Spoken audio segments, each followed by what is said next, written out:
Paskutinę balandžio mėnesio dieną Klaipėdoje finišavo Lietuvos studentų krepšinio lygos vaikinų grupės pirmenybės. Dėl pirmosios vietos čia susirungė Vytauto Didžiojo ir Mykolo Riomerio universitetai, o dėl bronzos medalių kovojo Šiaulių ir Klaipėdos universiteto krepšininkai. Klaipėdoje susirinko itin daug krepšinio sirgalių.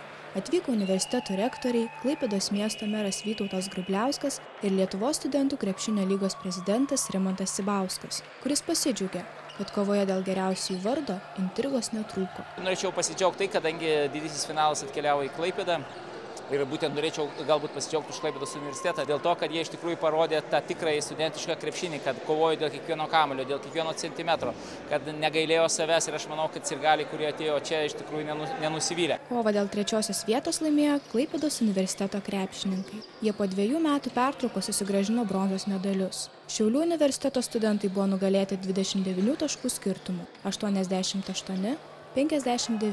Rezultatyviausia aikštelėje buvo Evaldas Lengvinas surinkęs 21 tašką ir Julius Kazakauskas su 17 surinktų taškų ir 11 atkovotų kamuolių.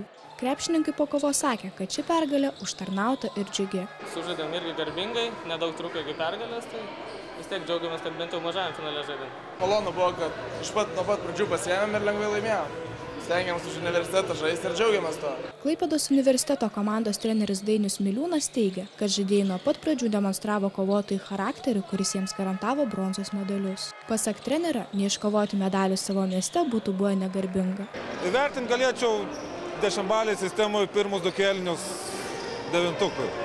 Paskui automatiškai atsipalaidavimas buvo ir turbūt Šiauliai gal pajautė, kad mažai vilčių yra laimėti, tai formalumas liko. Po mažojo finalo vyko didysis mūšis dėl Lietuvos studentų krepšinio lygos nugalėtojų vardo.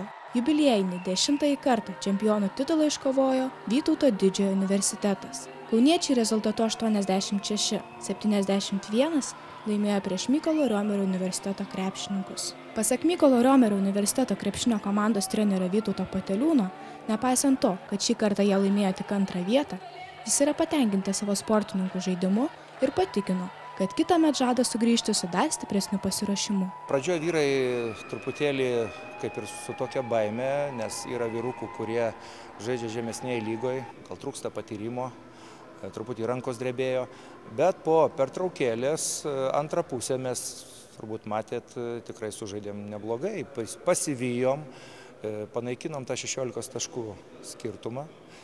Na, bet neturėjom keitimų, pavargom, o jie turėjo lygiaverčius keitimus. Vis tiek VDU komandoje yra žaidėjų, ragavusių Eurolygos, ragavusių Europos taurės.